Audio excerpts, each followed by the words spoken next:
Пайғамбар саллаллаху алейхи ва саллям Муаз ибн Джабал радияллаху анхуны Йеменге жіберіп атқанда, ошонда пайғамбарыбыз айтқан еді: "Иннака сатаати қауман ахла китаб". Сен ушунда Йеменге барсаң, бир коомго барасың, ал китеп ээлери. Аларга дагы Курандан мурда китеп түшкөн. Таврат, Забур, Инжил. Фалякун аввал ма тад'ухум илейх шахада. Сен аларды эң биринчи чакыра турган нерсең, биринчи кадам таштай турган сенин максатың ушул болсун, шахадат келимесине дават бер деди. Муаз ибн Джабалды жиберип атат. Бул алым да, кары дагы, муфти дагы, адал арамдан пайгамбарыбыз айткан: "А'ламу уммати бил халал вал харам Муаз ибн Джабал". Мен үммөтүмдөн адал мен арамды эң кыйын билүүчү Муаз ибн Джабал деген. Радияллаху анху. Жөнөкөй сахаба эмес бул. Куранды кимден үйрөнөйүн дегенде Муаз ибн Джабалдан үйрөнгөн. Муаз ибн Джабал пайгамбарыбыз доруна фатва берип турган. Бирок 36 жашында дүйнөдөн кайткандай карады. Аз жашады, саз жашады. Геванда эмес экен, бирок ааламды дүңгүрөтүп салды, караңыз. Пайгамбарыбыз ушуну айтканда: "Мен сени жакшы көрөм, ey Муаз, мен сени жакшы көрөм. Баарыбыз пайгамбарыбызды жакшы көрөбүз" дейбиз го. Пайгамбарыбыз айтат: "Мен Муазды жакшы көрөм. Мен сени жакшы көрөм, Муаз. Мен сага бир нерсе ыролой тартуулаймбы" дейт. Намаздан кийин Аллахумма а'инни ала дикрик ва шукрик ва хусни ибадатик деген дуа го. Ар бир намаздан кийин ушуну эч качан таштаба деди да. Мына пайгамбарыбыз Муаз ибн Джабал радияллаху анху ушу дуаны таштаба дейт. Ушу дуаны таштабашыбыз керек дуаны. Пайгамбарыбыз айтат: "Ар бир намаздан кийин болбоду бир ирет окуп коюңуз. Аллахумма а'инни ала дикрик ва шукрик ва хусни ибадатик. Я Алла, мага жардам бер. Өзүңдү зикир кылганга, эстегенге, баш ийгенге, неаматтарыңа шүгүр кылганга, жана саңа чырайлуу ибадат кылганга жардам бер" деп пайгамбарыбыз айткан. Ошо Муаз ибн Джабалды Йеменге жиберип атканда пайгамбарыбыз айтып атат да: "Мынакей, китеп ээлерине барып жолугасың, сенин биринчи чакырууң ла ашхаду ла илаха иллаллах ва ашхаду анна Мухаммадан абдуху ва расул ушуга болсун" дейт да. Демек, эң биринчи биздин дагы кыямат күнгө чейин үммөттүн мойнундагы биздин чакыруубуз ушул. Ушул калиманы айтсаң, иман келтирген болуп эсептелесиң. Мусулман болуп эсептелесиң. Мусулман болом дегендер шахадат келимесин айтыш керек. Шахадат күбөлүк берүү келиме. Ашхаду, мен күбөлүк берем. Алла илаха иллаллах, Алладан башка сыйынган лайыктуу зат жок. Ва ашхаду анна, жана күбөлүк берем. Мухаммадан абдуху ва расулу, Мухаммад саллаллаху алейхи ва саллям Алланын кулу жана элчиси. Кыскасы ушундай деди: "Шахадат алла илаха иллаллах ва анна Мухаммад расулуллах, фа инхум атау лидалик".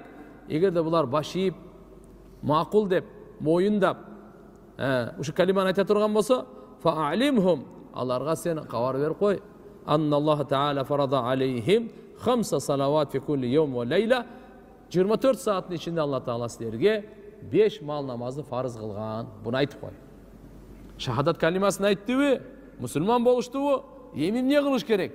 Эми биринчи Алла субханаху ва таала мынаке силерге 5 мал намазды фарыз кылган. Ал айтып кой: "Фаинхум атау лидалик", эгерде макулдап, баш ийип 5 вакыт намазга жыгылса, фа алимхум, аларга кабарын бер: "Анналлаху таала фарада алейхим закат тухаду мин агнияихим фатурадду аля фукараихим". Анда кандай кылат? Анда байларга Алла Таала зекетти фарыз кылды, байлардан алынат дагы, кем багалдарына берилет. Байлардан алынат, байларынан алынат, кем багалдарына берилет. Мынандай кылып туруп чын. Эми бул жерде тургандар материальный мынаке мали зекетте мисалы бул дененин ибадаты намаз дедик, орозго дедик. Малдын ибадаты дагы, малдын ибадаты бул зекет. Бирок зекеттен башка дагы укуктары бар да малда. Зекет менен эле чектелбейт тургандар. 40тан бирин берип койдум, пөттү. Жок. Бул жерде башка да укуктары бар.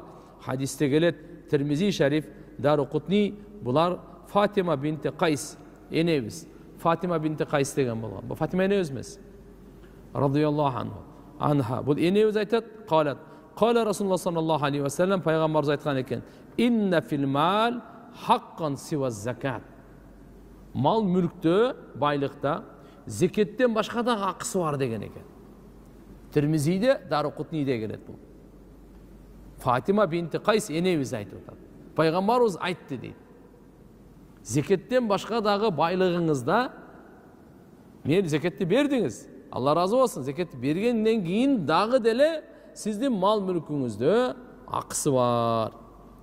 Кийин пайгамбарыбыз айтты. Сумма кара Расулуллах саллаллаху алейхи ва саллям, пайгамбарыбыз ага аят окуп берди. Бакара сүрөсүндөгү аят.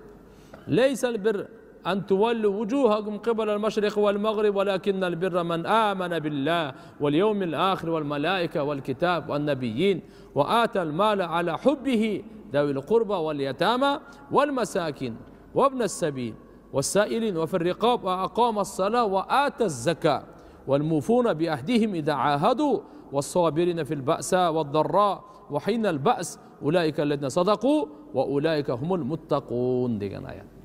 Ушул аятта зекетти берүү дагы айтып атканычы ва ата закат деп дагы айтып атат. Андан мурда ва атал мал ала хуббихи деп дагы айтып атат. Демек сиздин байлыгыңыз бар экен. Биринчи акысы ал зекет дагы бар. Зекет чыгып кеткенден кийин дагы Алланын мухаббатында сиз кимге дейт? Завил курба тугандар бар го, ошолорго берип турушуңуз керек экен анча-мынча. Кичине ооз дейт. Бирок кичине берип туруш керек.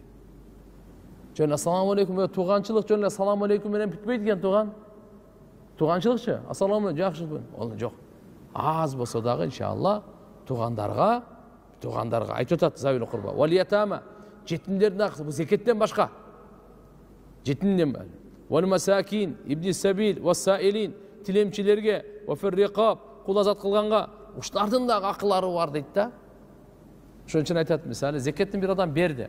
Бирок бирөө аябай, муздор, мухтаж, ушундай аргасыз, кембагал болуп кыйналып келип калды, ооруп аткан, же болбосо курсак ачкан, же кийимге сизден сураса, сиз мен зекетин бердим, будан кийин бир сом бербейм, бар жок деген акыңыз жок экен да. Ва фи амвалихим хаккун лисаил вал махрум.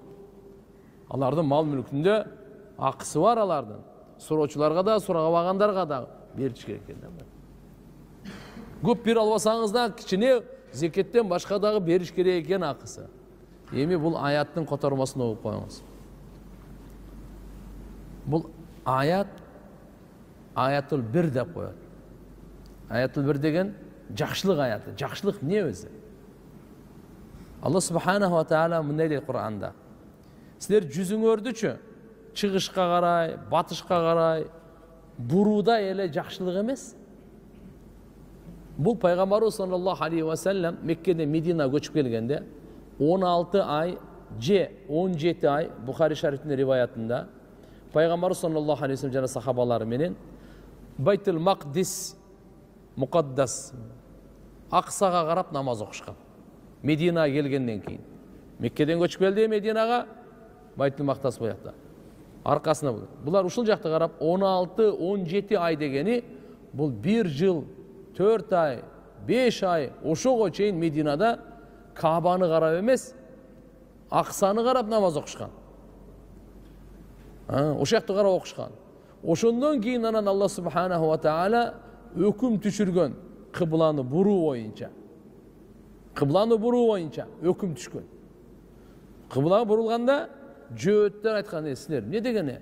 Бир чыгышка, батышка, анан мусулмандарга ардантып, намызына тийип, ушундай бир ал себептен алардын кыбласы болчу мурда эле. Мына силер бул жактан карап эми тияка деп. Ушунда Алла субханаху ва таала алардын сөзүнө жооп катары, чыгышка, батышка караганда эле жакшылык эмес ал. Түштүккө, түндүккө караганда. Жакшылык эмне? Мына угуп ал эмне экен дейт. Жакшылык ал Аллага иман келтирген, ахиретке иман келтирген, периштелерге иман келтирген, китептерге иман келтирген, пайгамбарларга иман келтирген. Жана Алланы жакшы көрүп, же болбосо мал мүлктү жакшы көрүп туруп дагы тугандарына малын сарптаган, жетимдерге, мискиндерге, бебеч кембагалдарга, ибн сабир, мусапырларга, саилин тилемчилерге, вафир риқаб, кул азат кылганга, вақамассала, намазы тұрғызышат. Ва ата закат, зекеттин беришет. Вал муфуна би ахдихим ида ахаду, жана уадаларын, келишимдерин толук аткарышат, келишим кылгандан кийинчи.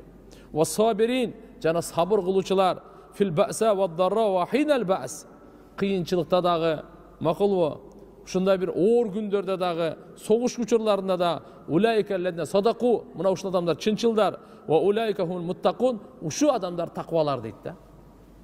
Ушул адамдар таквалар дейт. Мынаке бул жерде эмнени? Акиданы да айтып кетти, ибадатты да айтып кетти, кулк мүнөздү да айтып кетти, жашоо тиричиликти да айтып кетти, мамилени да айтып кетти. Ошон үчүн мынал жами аяттар болот. Жакшылыкты өзүнө топтоп алган, жакшылыктардын жол түрлөрүн айтып берген, топтогон аят деп аталат болчу. Ушул жерде биздин азыбызга, маселебизге, сабагыбызга тиешелүү, зекеттен башка дагы мал дүйнөдө акысы бар экен. Ошону айтмакчы. Себеп ушул жерде Алла субхана ва таала эки жеринде эки бөлөк кылып айтып атат да. Ва атал мал ала хуббихи давил курба вал ятама вал масакин ва ибн сабил ва саилин ва фир риқаб. Ушул жерге чейин. Андан кийин айтып атпайбы? Андан кийин ва ата закат, зекетти берген деп. Эки бөлөктө араб тилинде вау деп коет, мунга айара бул ал башка, бул башка. Демек билдик, зекеттен башка дагы некен мал мүлк дүйнөдө, мал дүйнөдө байлыкта акысы бар экен.